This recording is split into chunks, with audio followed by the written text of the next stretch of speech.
प्रणाम। मधुश्रावणी कथा में जे दोसर दिन का कथा अछि ओहिमे दूटा कथा होइत अछि। एकटा मनसा देवी के कथा और दोसर मंगला गौरी के कथा। तऽ पहिने हम मंगला देवी गौरी के कथा सुनाबै छी अहाँ सबके। मंगला गौरी के कथा ई अछि जे श्रुतिकीर्ति नाम के एकटा राजा छलखिन जे बहुत धनाढ़ छलखिन, लेकिन हुनका संतान नहीं छलनि। बाकी बहुत सुख शांति छलनि हुनका राज्य में, सब किछु हुनका छलनि, मुदा संतान नहीं छलनि। ताहिके लेल ओ बहुत दुखी छलथि और माता भगवती के ओ आराधना केलथि। दुनू व्यक्ति के तपस्या से प्रसन्न भऽ माता भगवती हुनका वर मांगऽ कहलखिन। तऽ दुनू गोटे कहलखिन जे हमरा एहन वर दिअ जे हमरा सब किछु अछि माता, लेकिन हमरा पुत्र नहीं अछि, ओहि चीज के भोगऽ वाला नहीं अछि, से हमरा एकटा पुत्र दिअ। माता कहलखिन देखियौ अहाँ के किस्मत में पुत्र नहीं लिखल छला, लेकिन अहाँ चूँकि एतेक तपस्या केलहुँ हँ तऽ अहाँके हमरा वरदान देबऽ बनैए। ताहि दुआरे लेकिन ओहिमे हम दू तरहक वरदान रखने छी।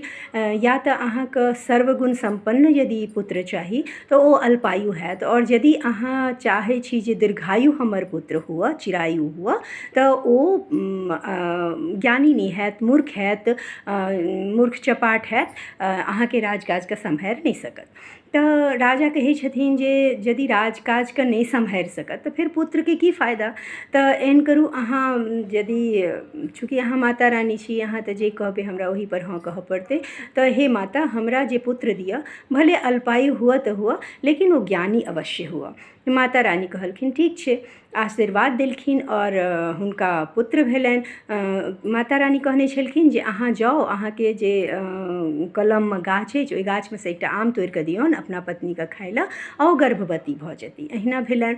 ओ बहुत सुंदर पुत्र के जन्म देलखिन। ओहि पुत्र के नाम रखलखिन चिरायु। हुनका पता छलनि जे ई तऽ अल्पायु छथिन, ताहि दुआरे शौक से हुनकर नाम चिरायु रखलखिन। चिरायु बहुत सुंदर, कनिये समय में ओ एतेक ज्ञानी भऽ गेलथि, पूरा प्रजा के हार भार लेबऽ लगलखिन, सबके दुख दर्द के निवारण करऽ लगलखिन। लेकिन समय बीतैत कतौ देरी भेलै हँ, सुखक समय तऽ चुटकियों में बीत जाइ छै। तऽ चिरायु जे छै से 16, चूँकि माता रानी कहने छलखिन जे 16 वर्ष के अवस्था होइत होइत में हिनकर मृत्यु भऽ जेतनि, तऽ 16 वर्ष के अवस्था होमऽ जा रहल छलनि। राजा रानी दुनू सोचलथि जे आब की करी, अपना आँखि के सामने एते सुंदर, एते गुणी पुत्र के मरैत केना देखब, ई आह केना हम अपने आप में बर्दाश्त कऽ सकब। तऽ जे छै से ओ अपन सारके बजेलखिन और सारके कहलखिन जे अहाँ मामा भगना अहाँ काशी चलि जाउ, और ओतहि ही चूँकि हुनकर साल पुरि जेतनि, हुनकर मृत्यु भऽ जेतनि, तऽ हमरा आँखिके सामने हम दुनू बेकत नहि देखऽ चाहै छी हिनका मृत्युके, से काशी लऽ जाउ, हुनकर मृत्यु भऽ जेतनि। तऽ जे राजकुमारके संस्कार होयबाक चाही ओहि आदरपूर्वक हिनकर संस्कार कऽ देबनि और फेर अहाँ वापस चलि आयब। अहिना भेलै। ओ मामा भागिन ओतऽसँ चलला। जहन मामा भागिन चलला तऽ काशी के लेल विदा भेल छला, किया तऽ जे चिरायु के माँ छलखिन ओ कहने छलखिन जे हम महादेव मृत्युंजय महादेव के जप केने छलहुँ, ताहिके प्रताप से ई पुत्र हमरा प्राप्त भेल छल। महादेवी के कामना केने छलहुँ तऽ हमरा ई पुत्र प्राप्त भेल छल, ताहि दुआरे हिनका काशी लऽ जाउ और काशिये में हिनकर मृत्यु हेबाक चाही। तऽ गेलखिन मामा भागिन। होइत होइत रास्ता में राति भऽ गेलनि। एकटा फुलवारी में ओ सब ठहराव केलथि। भोरे एहन भेलै जे एकटा राजकुमारी जे ओहि फुलवारी के छलथि, ओ राजकुमारी ओतऽ अपना सखी सब संग फूल तोड़ऽ एलखिन और ओही दिन हुनकर विवाह सेहो होइले छलनि हँ। ओ गौरी पूजन के वास्ते फूल तोड़ऽ लेल आयल छलखिन। ओही में सँ गप सप होइत होइत, चूँकि पहिनेक अवस्था बहुत बेसी नहीं होइ छलै विवाह के, तऽ सब कियो एतेक बुधिगर नहीं होइ छलखिन। तऽ ओही में सँ कियो एगोटे कहि देलखिन रारी। शब्दे शब्दे में हुनका मुँह सँ रारी निकलि गेलनि राजकुमारी के लेल। तऽ सब कहलखिन कहू तऽ आइ बियाह के दिन छै, आइ केना तू एकरा रारी कहि देलही। तऽ ओ कहै छथिन, चूँकि हुनकर नाम रहनि मंगला गौरी, तऽ मंगला गौरी कहलखिन जे कोनो बात नहीं, एकरा कहऽ दही ना, हमरा खानदान में आइ तक कियो रार भेलै हँ कि, आइ तक कियो विधवा नहीं भेलै हँ। से हमरो किछु नहि हैत, किया तऽ हम तऽ जकरा पर अक्षत छीट देबै ओहो दीर्घायु भऽ जेतै, ओकर मृत्यु टलि जेतै। हमरा एहन प्रताप अछि, हमरा खानदानमे एहन प्रताप छै गौरी माताके, से हमर अक्षतो काफ़ी छै चिरायु होइके लेल। मामा ई बात सुनै छलखिन, मामा कहलखिन जे आहा आब हम एहि वंश फुलवारीसँ नहि जायब जाबत हमरा भगिनापर एकरा हाथक दुर्वाक्षत नहि पड़ि जायत। ओ सोचै छलथि कहुना ने कहुना जे छै से हम एकरा विवाहमे प्रस्तुत रही ताकि हमरा भागिनपर एकरा हाथक दुर्वाक्षत पड़ि जाय। और एही सोच विचारमे छलथि ताबत तकमे जे छै से अपन नाश्ता पानी केलथि और भागिनके कहलखिन हमसब आइ एतै रुकब, काल्हि खना हमसब एतऽसँ विदा हैब। एहन भेलै जे रातिमे जे बरियाती ठहरलै से ओही फुलबारीमे ठहरलै। और पहिने एतेक देखा देखी नहि होइ छलै लड़का लड़कीके, लड़का केहन छै लड़की केहन छै, बस माता पिता और सर समाज बात करै छलखिन और विवाह सुनिश्चित भऽ जाइ छलै। तऽ एम्हर मंगला गौरी तऽ बहुत सुन्दर छलखिन, लेकिन हुनकर जे विवाह ठीक भेल रहनि ओ बहुत सुन्दर नहि छलखिन, लेकिन हुनकर नाम छलनि सुकेतु। आब सुकेतु जे छै से अपना बरियाती सङ्गे ओतऽ एलखिन, ओतऽ ठहरलखिन, लेकिन सुकेतुके जे पिताजी रहथिन ओ सोचमे पड़ि गेलखिन जे बाप रे सुनै छियै जे कनिआँ बड्ड सुन्दर छै, तऽ बड्ड सुन्दर कनिआँके लेल यदि हम एहन बर लऽ जेबै तऽ कहीं घुरा नहि दिअ। पहिने एनाहु होइ छलै जे बरके बेदियो तरसँ घुरा देल जाइ छलै यदि सुन्दर नहि हुअ, यदि कोनो एहन कारण हुअ तऽ ई सोचि कऽ ओसब की केलखिन, सामने देखलखिन जे चिरायु छलखिन, चिरायु दाँत मजै छलखिन, हुनका देखि कऽ ओसब प्रसन्न भऽ गेलखिन और कहलखिन जे एकरे गोहरियाल जाउ। और ओकरा मामाके कहै लए गेलखिन जे हमरा राति भरिके लेल अपन भागिन दऽ दिअ।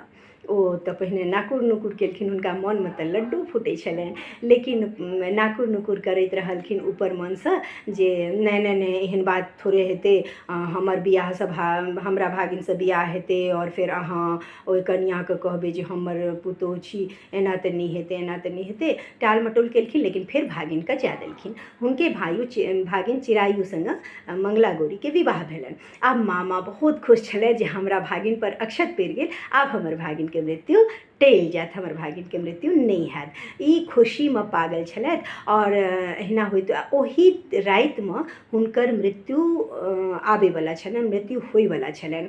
जहन ओ कोबरमे गेलखिन तऽ ईसब जे छै से बहुत प्रयास केलखिन जे सुकेतुके ओतऽ तक कोबर तक पहुँचायल जाउ और बदलाइन कयल जाउ, लेकिन ओहिसँ पहिने जे छै से मंगला गौरीके एहन आभास भेलनि जे साँप जे छै से फेँप जोड़िकऽ ठाढ़ छै।